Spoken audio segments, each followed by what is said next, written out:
Hello, welcome back to Rockin' the Fish at Home. Today we will be cooking our espresso crusted tenderloin with our Marsh Point Porter demi-glace.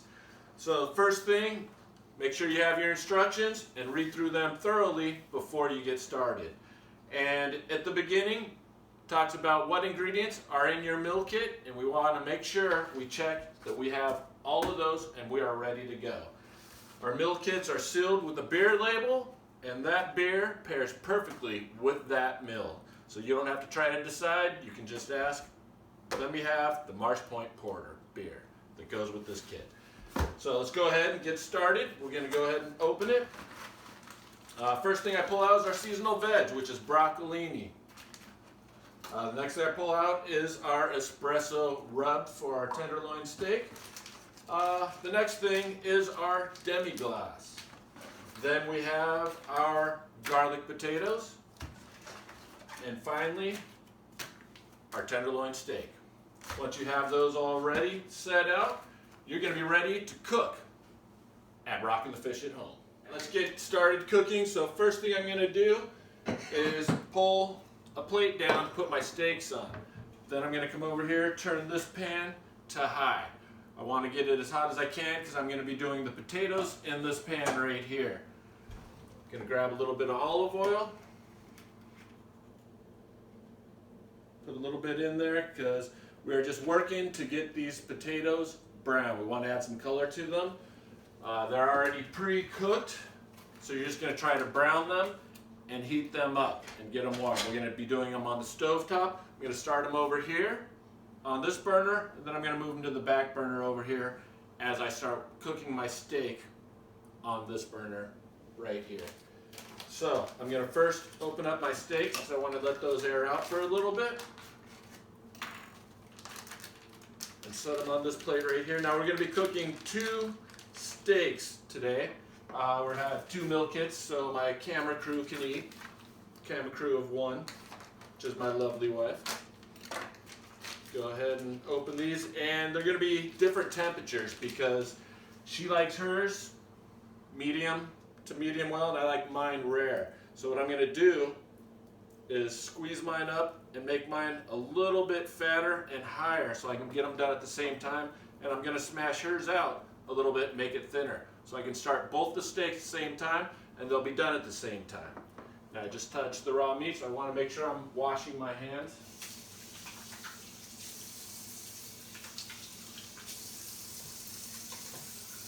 And the pan is still heating up for our potatoes. We want to get that smoking hot, and using olive oil is the best way to get that pan smoking hot. Not extra virgin olive oil, that'll smoke at a lower temperature. So as I get this going, it's looking pretty good right now. I'm going to get ready to put my potatoes in there. I'm going to cut these open.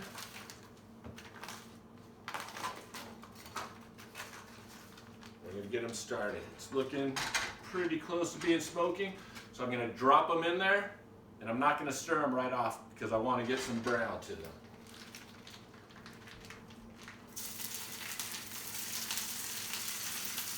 And as we cook our steak, we're going to be doing it on the stove top. Like I said, this is a filet mignon. This is the best way to cook a filet mignon is on a stove top. What we like about that is it'll seal in the juices. They're not very fatty. They're a pretty lean cut of meat and very tender. So just go ahead and let that set a little bit. And we're just going to go ahead and try to get those brown. And as we're waiting for that, I'm going to go ahead and grab another plate out so I can put my espresso rub down on the plate. So we're going to be coating these in just a moment. All right, now my potatoes are getting nice and brown, so I'm going to go ahead and flip those a little bit. And if you want to use a utensil to stir them around, that would be perfectly acceptable. I'm going to go ahead and turn this back burner back here to medium, because that is where I'm going to start cooking my potatoes, or finish cooking my potatoes. I already started them over here, and I'm going to have a lid to cover them up. And when I put the lid on them, I'm just going to crack them a bit to make sure some moisture can escape so that we don't make some watery potatoes. So go ahead and flip them a little bit more, and then I'm going to start putting my espresso rub on my tenderloin. Again, I'm going to grab another plate.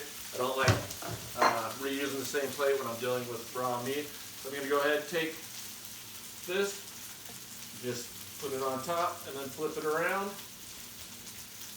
and get it on the bottom side, set it on this plate, and do the same with the second steak. And then I'm going to go ahead and grab this plate and stick in the sink, and of course wash your hands after handling the raw meat. Okay, now I'm going to go ahead and move my potatoes over. They got the nice brown and everything that I wanted to get on them, so now they're going to have a nice bite to them, a nice crunch. And I have those over there on medium heat, and now I'm just going to basically be warming them up. So I'm going to go ahead and partially cover them. Now when cooking the steak on the stove, it's going to get a little bit smoky. You want to start it out on high, put a little olive oil in there, and you want to sear it right to start with. Okay, it looks like our pan is getting hot. Remember to stir your potatoes every now and then. So our pan is smoking. So what we're going to do right now is we're just going to go ahead and drop our tenderloins in there so we get a good sear on them. And it's going to smoke up a lot. So it's getting the sear on it, so I'm going to go ahead and turn it down to about medium-high right now. And of course, washing your hands is very important.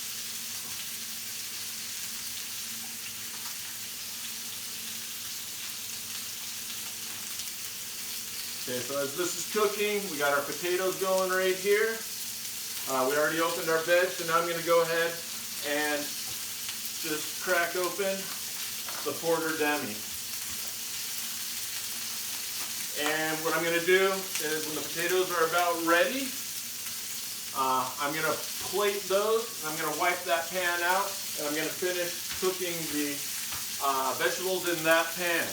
The steak, I will wipe that pan out as well, and I'm going to be putting the demi in there. I'm going to pull the steaks off and put them on another little plate so they can rest. Okay, so like I said, I like mine a bit on the rare side. My wife's about medium, and I flatten hers out a little bit more. So these are going to cook fairly quick. I'm going to go ahead and flip them over already. And now I have it on medium heat right now. So I'm just going to go ahead and let them cook a little bit. You know, it was smoking up a lot right in the beginning because it was on high. Now we have it down to medium, so it's not going to smoke as much.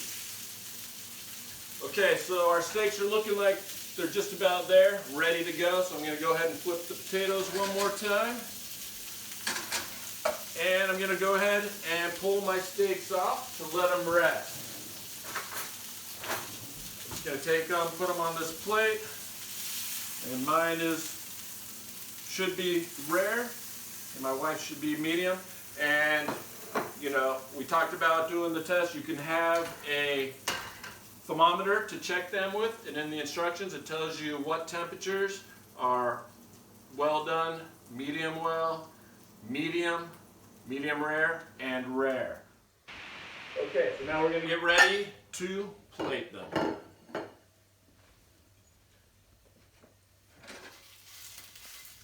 Go ahead and take the potatoes, just put them on plates right there. And I'm going to grab some paper towel to wipe the pan out.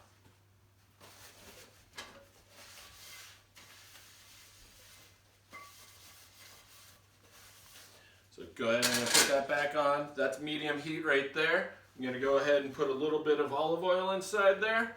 Guys, this is the pan we're going to be using to cook our vegetables with. Just a little bit of olive oil. And I'm going to take a little bit more paper towels to wipe out the steak pan. Okay, now our pans are cleaned and wiped out. I have the olive oil for the vegetables and this one right here.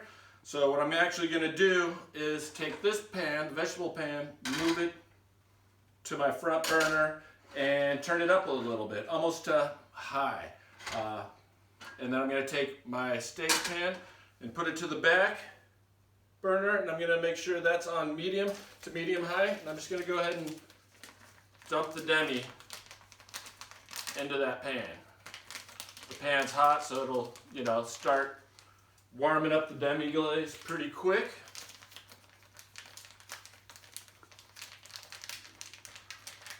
So as I get that all in, just going to go ahead and give it a little swirl. Start warming that up. So now again, this is on medium. Now this is on high right here. So I'm going to go ahead and dump my vegetables inside. You can hear it sizzling. And these vegetables are par cooked. So basically you're just heating them up, just like with the potatoes. You're heating the potatoes up. You want to get a nice brown on them. That's why you got the pan very hot. So now we got this going.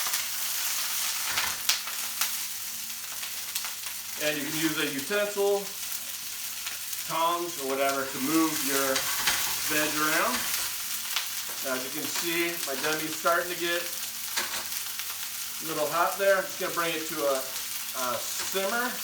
Not a boil, just a nice simmer. Just for a couple of seconds before I put that on the plate. And now over here I have my salt and pepper. Just going to go ahead and sprinkle some salt and pepper on my veg. And then I have my butter right here that I'm going to put on my vegetables just as I'm finishing up. So I have my demi-glace is at a simmer, perfect. And now I'm going to go ahead and give this a couple more toss, turn my pan off for my demi-glace, and we're going to start our plating. So I'm going to stir that a bit. Now I'm going to go ahead and turn this veg down to medium as I start plating. So I'm going to pour a little bit of the sauce right on the plate right there. There's I have my sauce right there. Now I'm going to go ahead and grab my butter for my veg. And we'll do a pad and a half of butter. And now we're just adding the butter flavor to it, getting a nice gloss on it. So I'm going to go ahead and turn my pan off now. So all my burners are off at this point. And I'm swirling this around so it coats my vegetables pretty nicely. So now I'm just going to come over here, grab my steaks, and now put them on the plate now that they've rested. Setting them right on top of the demi. And then the juices from them resting just sitting right there. I'm going to go ahead and pour my juices back on my steak.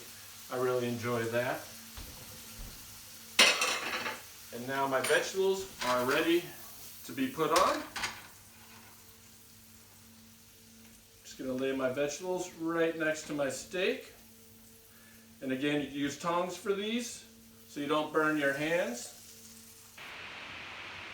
And here's what our finished product looks like. This is our beef tenderloin with espresso rub, and it is delicious. This is a filet mignon, aka beef tenderloin, one of your best cuts of meat. And if you want to make it super fancy when you're at home, you just say, hey honey,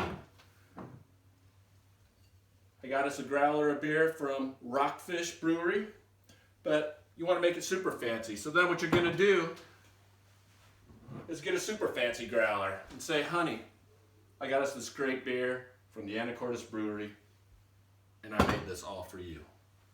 Thank you for joining me at Rockin' the Fish at Home.